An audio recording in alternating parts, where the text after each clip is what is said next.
I'm with it, hey, and it's heading my way.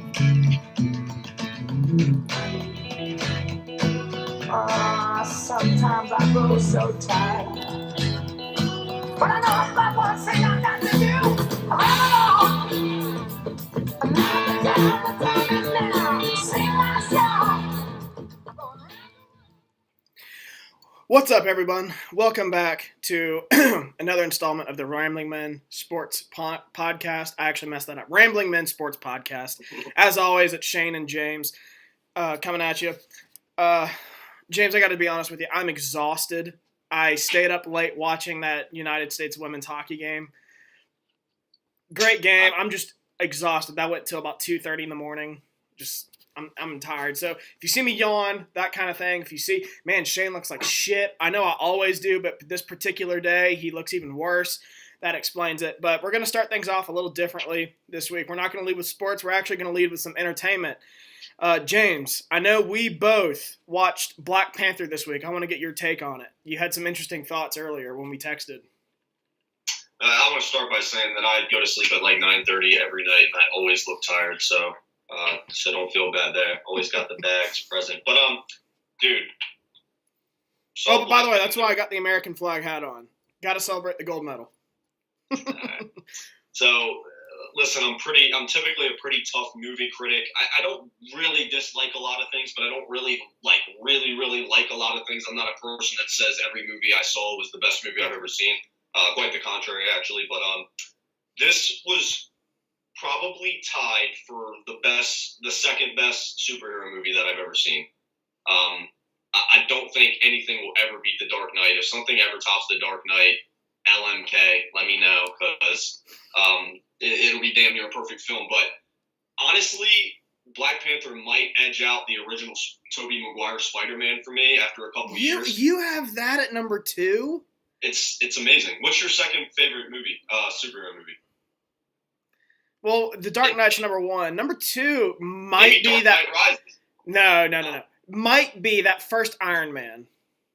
I love the first Iron Man. Fair enough. The first Iron Man was good, but I can tell you why it was impressive to me, at least, that this was a really, really good movie.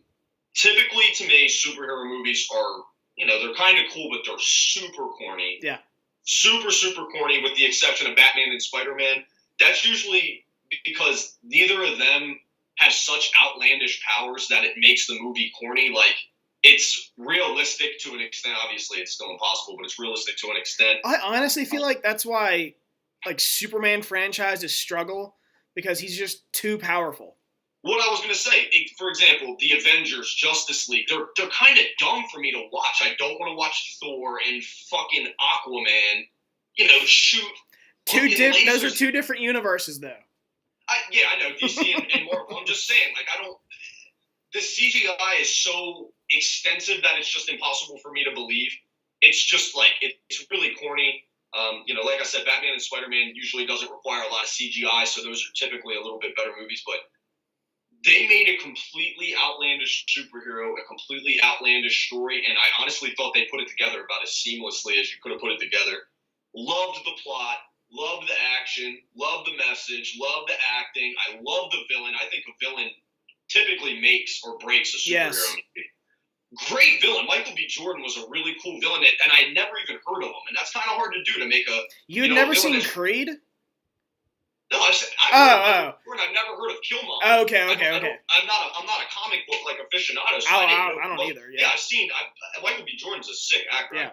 He's one of my favorite actors, but you won't be disappointed in the slightest. It's worth going to see it in theaters. Don't wait till it comes out on day. Go see it in theaters. It's worth it. Ryan Coogler becoming one of my favorite actors. He's 3 for 3. He did Fruitvale Station. He did Creed, and now he did Black Panther. I thought they were all awesome. All of them star Michael B. Jordan, who's an awesome actor.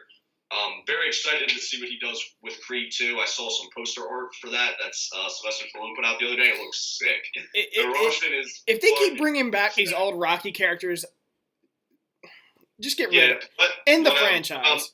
I literally, and I'm telling you, I wouldn't just say this. I literally gave the Black Panther a 9.9 out of 10. It was that good to me. Well, I had a little bit of a different take. I didn't. Let me first just say, all I want to say about Black Panther to start things off is Marvel hits another home run. Yeah, I mean, when was the last time you went to a Marvel movie and you were like, that was okay? For me, I haven't seen all of them. I know I didn't see the second Avengers. I didn't see the recent Thor movie, Spider-Man, all those. But I was just thinking about this. Shoot, I don't have my notes for it. But, like, Iron Man 3. I saw it. I was like, first one's great. Second one's all right. Third one was really not that great. The Thor franchise really isn't that great either. I just think the main character's fun. But with this movie, I think this was an excellent superhero movie. But the reason why I'm not as high on it as you, James, I thought it was a little too political. I'm not a huge fan of that. But I did mention this to you. Looking back, I don't feel like it was that bad. But I felt like it was a non-divisive political message. That's why I didn't really have a problem with it. I'm like you. I don't like politics mixed with my entertainment. I don't like being taught what to think. I thought it was a very the actual Black Panther, not Michael B. Jordan's character. His message was a very positive, non-divisive message, which is why I didn't mind it. I do agree. It was political in a way, but I felt like the overlapping political message was a positive, non-divisive, non-side-taking one, and I appreciated it. I would agree that with Black Panther, but I've seen people. I wouldn't say that they liked it because I couldn't stand the Michael B. Jordan character. He was a great villain, though. Don't get me wrong. He was a great villain. I could not stand him. Just that his character in the movie. You didn't like him. Yeah, I just didn't like him. He was a great villain, and just I've seen people not praise the character, but they start quoting some things that he said that they loved, and I was like, guys, we should not be praising what this character said in the movie. He was the bad guy. His message was the bad one. And then, like, at the very end, when Black Panther, spoiler alert, not really, but he says to Michael B. Jordan, your heart's full of hate. That's the message with that. Exactly. But anyway, we said we weren't going to get political, and I'm not going to. Another thing I really liked about it, the plot was great, the acting was great. One thing I really liked, they gave a king an underdog role. Yeah, I mean, that is cool how they did that. I didn't even think of that. A king was the underdog. Last time that happened was probably The Lion King. But I would recommend everyone go see it. It is a great movie. One of Marvel's best. I would rank it definitely probably top 5 of all the recent Marvel movies. I like Iron Man and Captain America before Black Panther. But you could easily argue it. Number 1, definitely top 5 for me. I recommend everybody go see it. But I gave it not quite as high as you. I gave it a solid 7.7 out of 10. Okay. Not the best I've seen. And I do want to say, movie aside, he's just a cool superhero. Like that suit is super cool.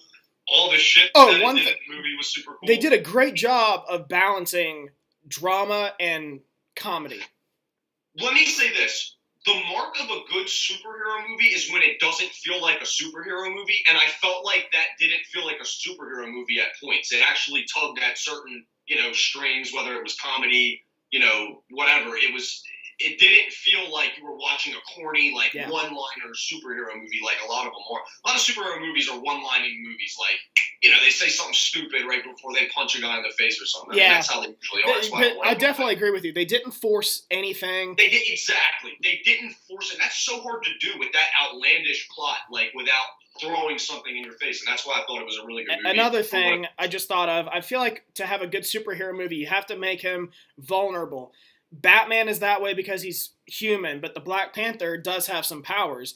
But They still found a way to give him some vulnerability. You make him, even though he's going to get out of it, which I don't think anyone knows. I actually didn't know what was going to happen at that one point, though.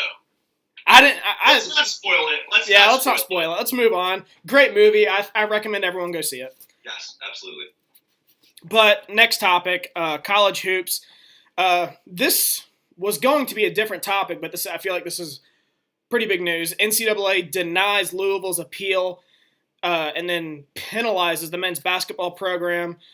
Just some notes here. Result of an investigation that included allegations that a former Louisville staff member arranged striptease dances and sex acts for players and recruits during parties at an on-campus dormitory from 2011 to 2015. Includes the vacation of basketball records in which student athletes competed from 2011 to 2015. Program will also have to vacate 123 wins, 15 NCAA tournament wins, a 2012 Final Four appearance, and a 2013 national title. Louisville becomes the first NCAA Division I men's basketball program to vacate a national title during the Final Four era. The Cardinals were also placed on a 4-year NCAA probation, which includes scholarship reductions, recruiting restrictions, a $5,000 fine, and a forfeiture of any money received through conference revenue sharing from 2012 to 2015 NCAA tournaments. Man. That's a lot. I lost my breath there. One thing, my biggest takeaway with this, I thought when this originally broke, I thought they were referring to this FBI, recent Adidas, FBI shoe scandal, recruiting, and that wasn't it at all. So I'm thinking that the shit is hitting the fan for this, and they haven't even got started on these recent accusations. Louisville might get a death penalty. Yeah, they might. They might. That's just my biggest takeaway is it's that bad now. This is going to make it even more. What's coming down the pipe is going to be even worse. I mean, I'll keep it short. I don't know too much about it. Yeah, I don't either. That's why I kept it pretty short. It sounds like Pitino was pretty much a, do whatever it takes to get the kid type of coach. Don't tell me what you do, but do what you got to do. So I have some plausible deniability. I don't think he knew specifics, but he did know what was going on. He knew something was going on. So they deserve it. Yeah, absolutely. Sorry. So that brings us to a poll question. So this is something else I want to mention. What's the point of vacating a national title and wins? I get that Louisville probably wouldn't have been as good or won that national championship had they not cheated. But it's still in our brains that Louisville won the 2013 national championship, and that's the poll question is, even though its men's basketball program even though its men's basketball national title was vacated, do you still consider Louisville to be the 2013 national champions? Easily, for me, it's no. It's the same thing what happened with USC with the Reggie Bush scandal. They took away that national championship, and I'm like, you can't get rid of our memory. USC still won the national title. You can try to tell me who played for the national title that year against Michigan. Maybe it goes to them. I'm not sure how it works, but it's got to go to somebody. And if you're going to try to tell me that Michigan was the national champs that year, I'm not going to believe it. It's Louisville for me. They weren't the best team. Exactly. So, whatever. But did you see that Adam Silver and the NBA are discussing the possibility of changing up the NBA postseason format? We don't know what to. I'm assuming it would just go to top 16 teams. That would probably make the most sense. I agree with it. They need to stop this imbalance of power. A fifth seed in the East might not even make the playoffs in the West. I hate that disparity. Yeah. It should not be this regional. And they should do it very much like the NFL and MLB and make some conferences and divisions and sort of split it up that way. Let the best teams in. I want to see the best basketball. I don't want to see teams in on a technicality. So I think it would be cool. I agree with you, and I love your point about making it more like the MLB and NFL going to more of an American and National League. I love that idea. That really balances it out. It's not just geography, and I do think it's extremely necessary to change the playoff format in the NBA. Yeah, you never want to divide your league geographically. That just doesn't make sense to me. I never really got that, and it never really made sense until they started bringing this up. Now it's like, okay, they should have changed that a long time ago, honestly. I'm not a huge fan of it because you get to this point where I guess you could make the same thing, though, with American and National League. Maybe one year the American League is just stacked, and the two best teams are in that conference, but it just happens to be American and National, which is why I think you go to the top. But in basketball, more than any other sport, you can build a good team and keep a good team. Yeah. It's hard. In football, it definitely is because of the salary cap and everything. And baseball is such a, almost weird random. sport. I don't want to say it's random because it's not, but it's almost random. And you cannot pick a World Series winner. You just can't. Baseball and hockey are the weirdest. In basketball, the best team wins every time, or at least the second best team. And I hate that. Definitely in the NBA, not so much college. Yeah, exactly. But yeah, I think this needs to happen. The NBA definitely needs some balance, especially if LeBron James leaves Cleveland. So the poll question was, do you think the changes to the NBA format are necessary? Yes, but do I think they're going to happen? No. I'll tell you why. LeBron said no, and LeBron is the dictator of the NBA. He really is. I got a question for you, though. I'm curious. Why do you think LeBron is against the reformatting of the playoffs? Oh, I think that's easy because he knows he wouldn't be able to make the finals as much. For once, Skip Bayless was spot on. That is so true. What other reason would you care for? Yeah, exactly. I got an alert on my phone about that. I'm like, that's because he knows he won't make the finals every year. That's because you know that if you know what I mean? He can have the fifth best team and still make the finals. And I think that's stupid. But, so coming back up to the Winter Olympics, you can take that, Shane. I literally had zero to say. Sorry. A lot of headlines this week, folks. Like last week, we're just going to stick with the USA because that's the only country that matters. So some headlines. Last night, like we said, U.S. women's hockey team wins gold medal over Canada in a 3-2 shootout. Or the score was 3-2 and it ended in a shootout. Not just a shootout, it ended in a second shootout. So it didn't finish in regulation. It went to overtime, still tied. Then it went to a shootout. The first round of shootouts was still a tie, so then it went to a second shootout and the USA won. Crazy game. Great for the ladies. Stayed up late watching them. Couldn't be happier for them. Some other headlines. Jesse Diggins, Keegan Randall win gold medal in women's cross country team sprint skiing. Ends 42-year Olympic medal drought for U.S. in cross country skiing. I'm sorry to be. This is probably disrespectful because these people dedicate their whole lives to this. But how do you even get into that? How do you get into that? That's so weird and stupid. Like, I do not want to watch people cross country ski. My boss and my coworker and I went to lunch the other day, and it was on the TV. Just the Winter Olympics on. I think it was the biathlon. Is that where they cross country ski and shoot? Yeah, that's biathlon. What the fuck is that, Shane? I asked the same thing. And then they stop and shoot a target. Like, dude, that is so weird. I don't want to talk about it. The only thing I can fathom is maybe that's like a Scandinavian thing where they would ski to go hunt and then that turned into a sport. Who knows? Absolutely. I get it, but dude, that is absurd. I'll have a lot more to say when the Summer Olympics come around. Those are actually interesting. I'm sorry, because we besides dominate. hockey, snowboarding, and skiing, I do not give a shit about the Winter Olympics. I just don't. But more, USA gets gold and silver medals in men's half-pipe skiing. David Weiss repeats as gold medalist, and Alex Ferreira gets silver. Men's curling team advances to gold medal game against Sweden. I don't think I had that on your budget, James, but I just remembered it and put it on mine. Good for them. I didn't even know we were supposed to be good in curling. Yeah, that's sweet. Elena Myers-Taylor, Lauren Gibbs earned silver medal in women's bobsled. John Henry Kruger, who's from right up the road here where I'm living in Pennsylvania, earned silver medal in men's short track speed skating. That's pretty sure. No, it's not. We got 2 medals in speed skating. Nick Gopert, what's that? Whoopee. Nick Gopert earned silver medal in men's slopestyle skiing. Jamie Anderson earned silver medal and second medal of the Olympics in women's big air snowboarding.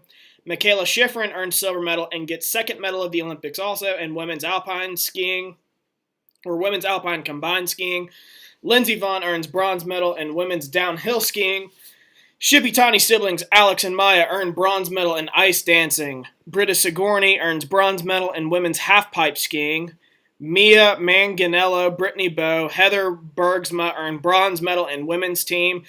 Pursuit speed skating, first women's speed skating medal since 2002 for America. But it all can't be good news. The U.S. men's hockey team, who I stayed up to watch, lost in a shootout to Czech Republic 3-2 in the quarterfinals, which leads us to a poll question. Which country, James, I'm asking you, I guess, which country do you think was affected the most by the NHL's decision to not let its players compete in the 2018 Winter Olympics? I said the U.S., but it was 100% a guess. I wish I knew more about hockey, especially, I definitely don't know anything about non-professional players, so I could not tell you who ended up having the worst team for the fact that they couldn't let their pros in, but I'm not sure. I'm really not. I would say the U.S., though. I think so, too. I think it's easily the USA. When I look at these other countries, Canada, Sweden, Russia, those countries are pipelines for hockey, and I think that's because their male athletes are kind of limited in their options for sports, trying to be athletes. Whereas in America, we have football, we got basketball, we got baseball, hockey, track, swimming, you name it. All those sports we can get involved in, we have the weather for, but those countries, Russia, Canada, Sweden, all the others, really don't. They don't. Football's only popular in North America. Basketball is a little popular in Europe, mostly in North America. They don't have the weather for baseball. This is it. It's hockey. And they can get these kids playing that sport at a very young age. They develop them quickly. In America, we're just not that way. We're not bad at it, but we're not that way. That's why I think we struggle with it. And when we get our NHL guys, the professionals, it's a more even playing field for us because we have professional coaching to help us. That's why I think it hurts America more than anyone else. Agreed. So, updated medal count, Norway in first with 35 medals, Germany in second with 25, Canada in third with 24, United States in fourth at 21, and the Netherlands in fifth I don't have the number, I think it's 16. Not bad. Yeah, not bad. I will take a top 5 finish in the medal count in the Winter Olympics all day, every day. Agreed. So now we're moving on to baseball. A couple of big signings this week in terms of free agents. Eric Hosmer signed a 8-year, $144 million contract with San Diego Padres, and then dominoes kind of fell after that with the top 2 free agents on the market. Once Hosmer got signed, then it was JD Martinez, who signed a 5-year, $110 million deal with Boston. So those are 2 of the top guys off the market, along with Shohei Ohtani and Yu Darvish. James, I want to ask you in a poll question here, which free agent do you think will make the biggest impact with their team and their new team? I think it's going to be Martinez easily. I think Boston was already a very potent lineup. They just didn't have any power. I think they added, perfect piece to really complete that lineup. The Hosmer deal was terrible, by the way. He's an overrated player. He's not a bad player. He's an overrated player to begin with, and he got an 8-year contract. Bad deal. The Martinez deal was great. He's right in his hitting prime. 30 to 35 is right in your hitting prime. Hit 45 home runs last year, and Boston, filled a very big need. I don't know where you get the idea that Eric Hosmer is overrated. It's not that good. What's so great about him? I'm pretty sure he's won a few Gold Gloves. He hits the ball well. He's a great defender. I'll give you that. He is a good first baseman. He's not an average hitter. He's not that great of a hitter. He's a 300 hitter. Yeah, but he hits like 15, 16. He's overrated. I didn't say he was a bad player, but 8-year contract? I'm not giving that to Hosmer. I'm not giving Hosmer an 8-year contract. He's not going to make that team any better. I'm telling you right now. I'll agree with that because San Diego is just so bad everywhere else. But I do like Eric Hosmer. I would say him if he went to just about any other team than San Diego. But since the Padres are so bad, I just don't see him making a huge impact over there. So I agree with you, James. I'm going with JD Martinez. The Red Sox already have a pretty good lineup filled with contact hitters like Andrew Benintendi, Xander Bogaerts, Mookie Betts, Dustin Pedroia. They have the guys, and they play in a really great place for that kind of contact hitting, in Fenway Park. So they have guys who are going to be able to get on base 81 games a year in one of the best hitting ballparks in America. And now they have a guy, after those guys get on base with Martinez, who can hit them in. So I feel like he's going to have the bigger impact in Boston, and the Red Sox are going to score more runs. Yep, agreed. I also saw, just staying with baseball for a second. The Phillies might acquire Arrieta. I don't know. Apparently, he's trying to get like a 5 or 6 year deal. The Phillies are only willing to go 3. But it'd be perfect to get him on the team. Again, he's 30, pitching prime. We have a really, really good young pitcher on the staff right now, Aaron Nola. He's going to be our ace one day. We definitely need, like a nice mentor for him. It also wouldn't hurt for the Phillies to finally be at least competitive. I definitely don't see him as a playoff team, but just to see him win some games would be cool. I'm telling you, bro, the Mike Trout sales pitch is starting right now. We got some nice young talent coming up. Nice young talent. You said that last year. I'm not sure. No, you've been saying that since we worked together in college. Hasn't come to fruition yet, dude. We got Crawford about to be one of the better second basemen in the league. We got the 19-year-old who throws 103 miles an hour. These are all people in the system right now, and we have one of the biggest cap rooms in the entire league because we don't have anybody under contract. Well, first of all, there's no such thing as cap room in MLB. Well, we have a lot of money to spend. How much money you have to spend? There's not a cap because every team has a different amount of money to spend. But we have a lot of money to spend. Is what I meant. Very big market. Well, it's a big market. And which MLB free agent would I want my team to sign? Out of all of them, I would say Arrieta. I think he's the biggest bang for your buck there, and he's a pitcher. A pitcher is honestly like a quarterback. So we didn't mention which free agents are still available. I'm going to go ahead and do that. Jake Arrieta, Mike Moustakas, Lance Lynn, Alex Cobb, Jonathan Lucroy, Greg Holland, and Neil Walker. So to answer your question, I honestly feel like Jake Arrieta's best days are behind him. I still think he's a decent pitcher. For a guy like Philly, he would be the number one. Any other team, I'm not sure he would be. But outside of him, tough decision. I think I'm going to go with Mike Moustakas, though. Two-time All-Star, pretty good power hitter. He'll get you about 150 to 30 home runs. 150 hits and 30 home runs about every year. Still in his prime. He's going to be just 30 this year. I think he'd make any team better that signs him. I'm going to go with Moustakas. I think I would want my team to get Moustakas. Good. Can't argue there. I just go pitcher. I just think it's a little bit more important. It is a pitcher's league. I think Arrieta will let out less runs than Moustakas ends up batting in for whatever team he goes to. But I could be wrong about that. You never really know. Arrieta it's not like he's been a dominating pitcher his entire career. It just came on the last few years. That could have just been a little, flash in the. I feel like he was terrible last year for a little bit, and then he got hot at the end of the year. I don't really. He was hurt. He was hurt at the beginning of the season. Okay. We got some MLB headlines. I just got some, quick things. The Dolphins tagged Landry. Don't blame them. I think they did that because they're going to try to trade him. Shane disagrees. Brian Cushing got released by the Texans. He's a juice head. No surprise there. The Bucks cut Doug Martin. Actually was surprising, but he is pretty injury prone. Hasn't played too well the past couple years. Not that surprising. I do think that they're going to try to grab a running back in the draft coming up. The Jets are apparently willing to write a blank check for Kirk Cousins. Not surprising. Doesn't surprise me. I don't like it. I think it's a ploy to be relevant and not win a championship, and I don't like moves like that.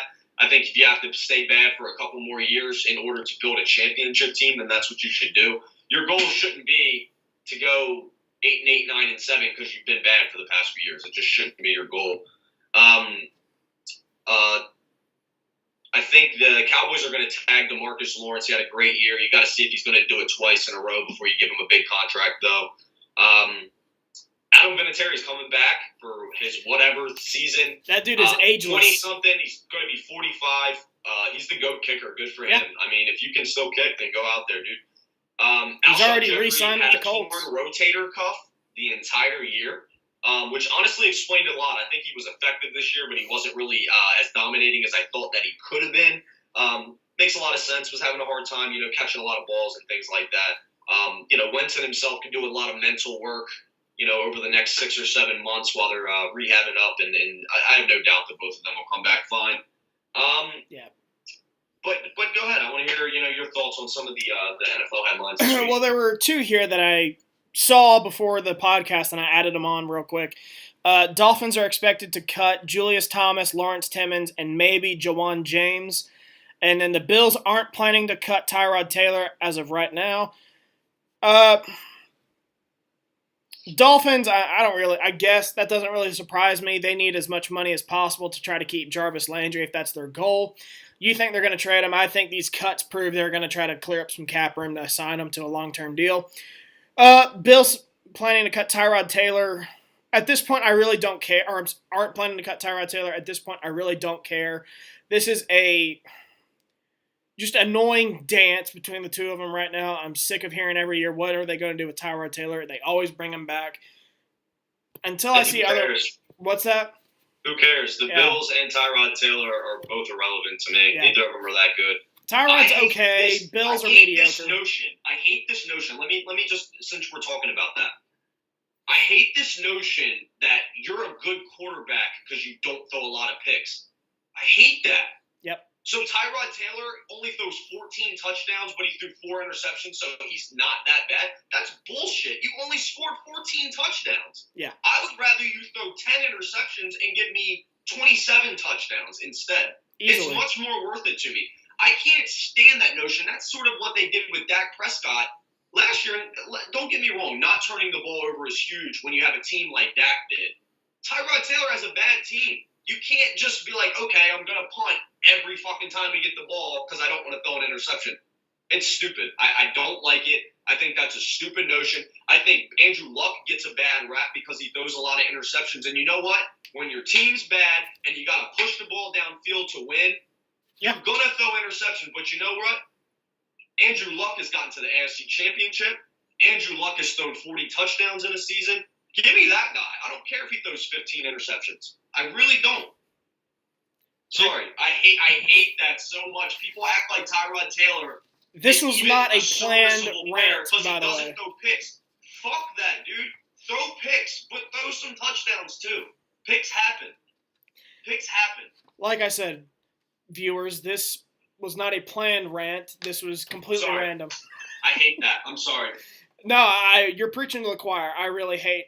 I don't dislike Tyrod Taylor. No, I don't dislike. I hate that notion that he threw 16 touchdowns, but he only threw 5 picks, so that was a good season. No, it wasn't.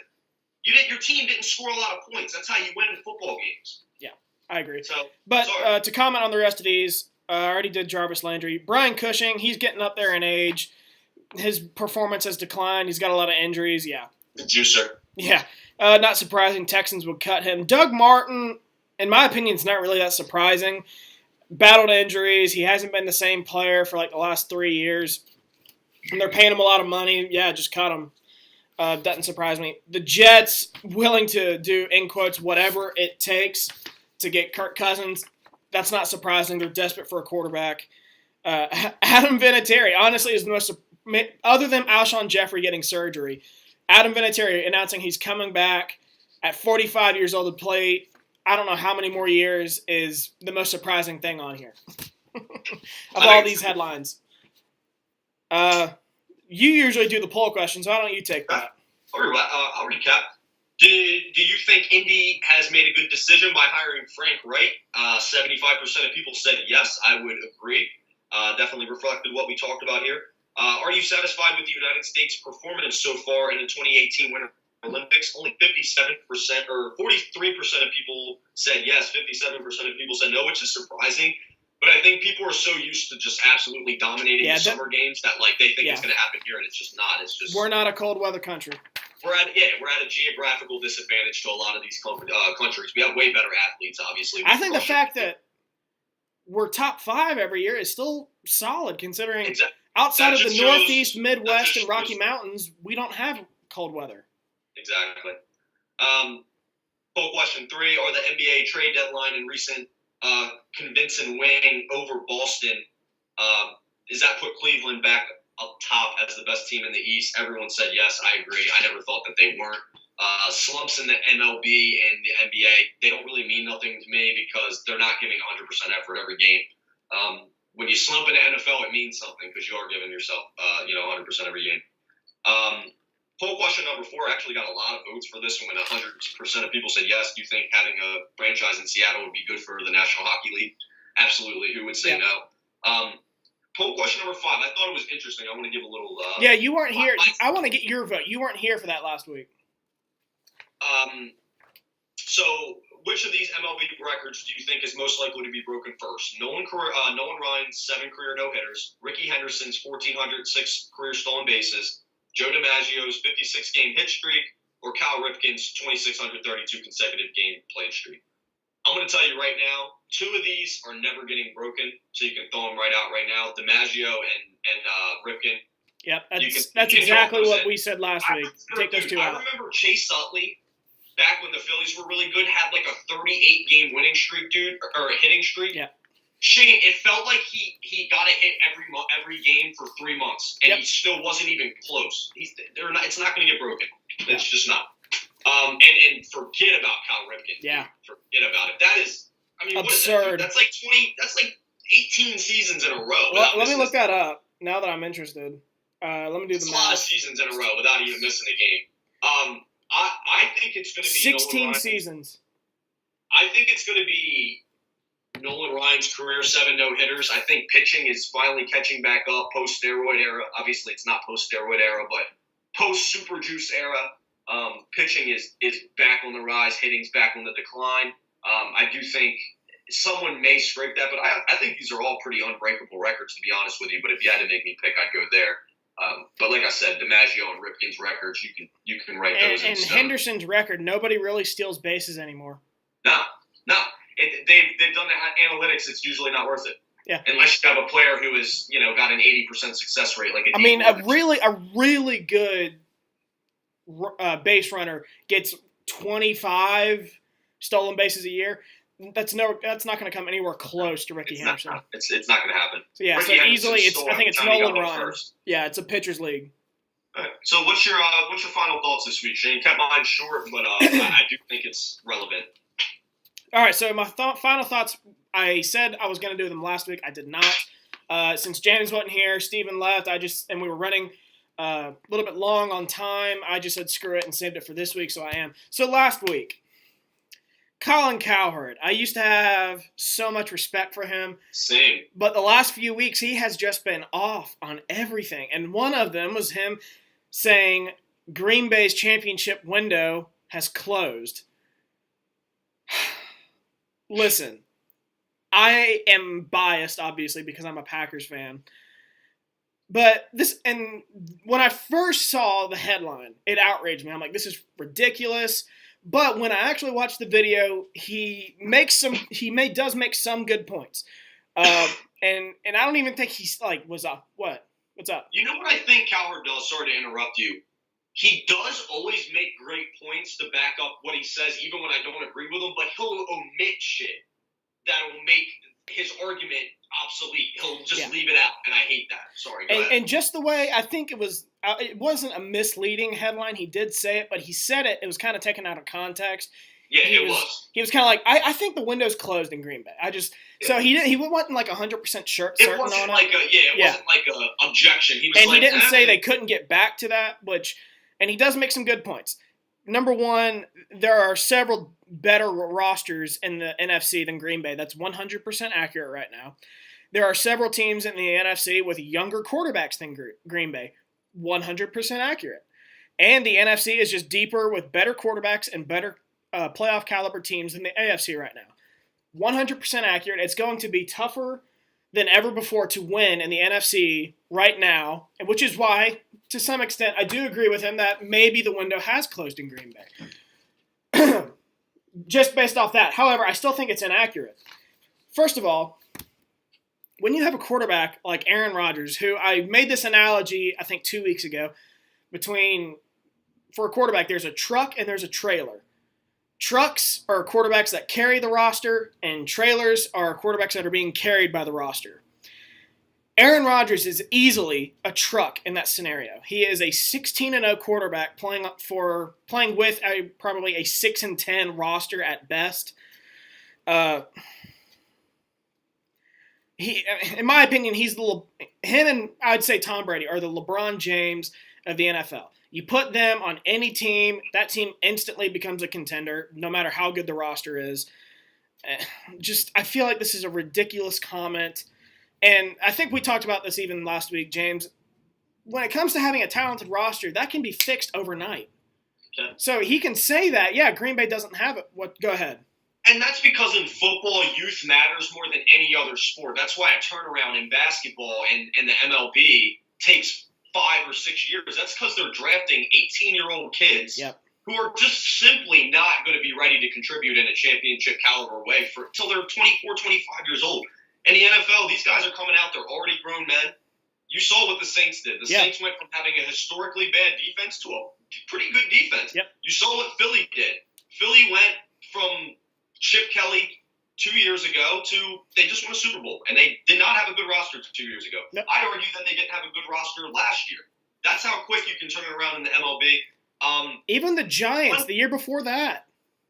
They Exactly. went out and signed all those guys in free agents. The only thing is a turnoff is, nobody wants to go to Green Bay. Isn't the best place to live, but who doesn't want to play with Rodgers? Seriously. Exactly. So I agree. The Packers are going to be a championship caliber team next year as long as Aaron Rodgers is healthy. I don't think they're going to win it personally. But unless something dramatic happens this offseason, who knows? If they have a slam dunk draft like the Saints just did, who knows? Why not? Like I said, I'm not. Give Aaron Rodgers and Alvin Kamara. Yeah, but come on, dude. I think that's just a ridiculous comment. First of all, like we said, rosters can be rebuilt overnight in the NFL.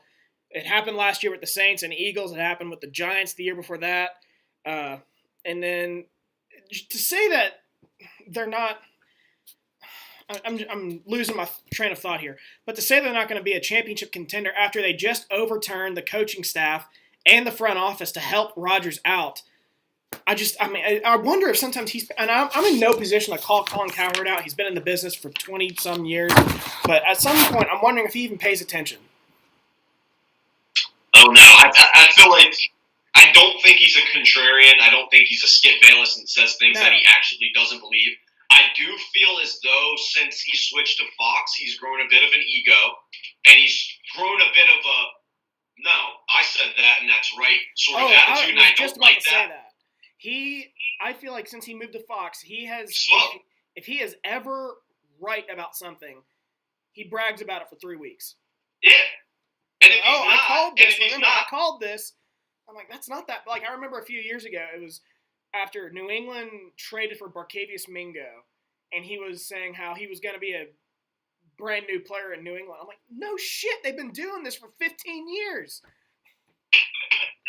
All right, so my final thoughts about the New York Giants. Can't believe I'm giving advice to a division rival, but if you pick Saquon Barkley, number 2 overall. Hold on, real quick. My friend William Snoddy, if you are listening to this, take this man's advice seriously. Continue. Okay. If you pick Saquon Barkley, number 2 overall, with your quarterback situation the way it is, and your offensive line situation the way it is, you've literally done nothing to fix your offense. You will still have an anemic offense. You can have the best playmakers in the NFL around a bad quarterback and a bad offensive line, and you're still going to have a bad offense. Simple fact of the matter, your offensive line makes your entire team go. You can have average personnel and have a very good offense with a solid, an elite offensive line. You got to go quarterback, and this is the main reason. First of all, because your quarterback situation, your offensive line situation is messed up. Number 2, the Giants will not have the number 2 overall pick without giving up the farm, probably ever again in their franchise history. Yeah. You're not going to be in a position to get an elite quarterback prospect, at least for the next 10 years. It's just not going to happen. You're too well of a run of a franchise to be a bottom 3 team in the NFL. You have to pick the best quarterback available at number 2. You have to. It's a no-brainer. Would you rather have a great quarterback for 15 years or a great running back for 8 years? Because that's your choice. Period. You pick the best quarterback available. You do not take an offensive lineman. You do not take a running back. Plus, this is a very deep running back class. You could probably get Sony Michel at the top of the second round, who, in my opinion, isn't going to be that much worse of an NFL prospect than Saquon Barkley. I couldn't agree with you more, man. All right. Praise hands. That's not the U. Praise hands, like the emoji. All right, brother. All right, Good show. what's Appreciate it. If you're listening, if you're not, listen more. Yeah, for real. So that'll do it for us this week. I have ice in my mouth right now. I didn't expect James to be done that quickly. Yeah, I feel like we had a pretty good show. A lot of topics. We were pretty concise. We're running on roughly an hour. So Yeah, but I feel like again, we were talking for a good 10 or 15 minutes before we started recording. yeah, that's true. So anyway, I feel like we had a pretty good show. Tune in next week. Have a good weekend. James, see you around, man. Thanks. Later, brother.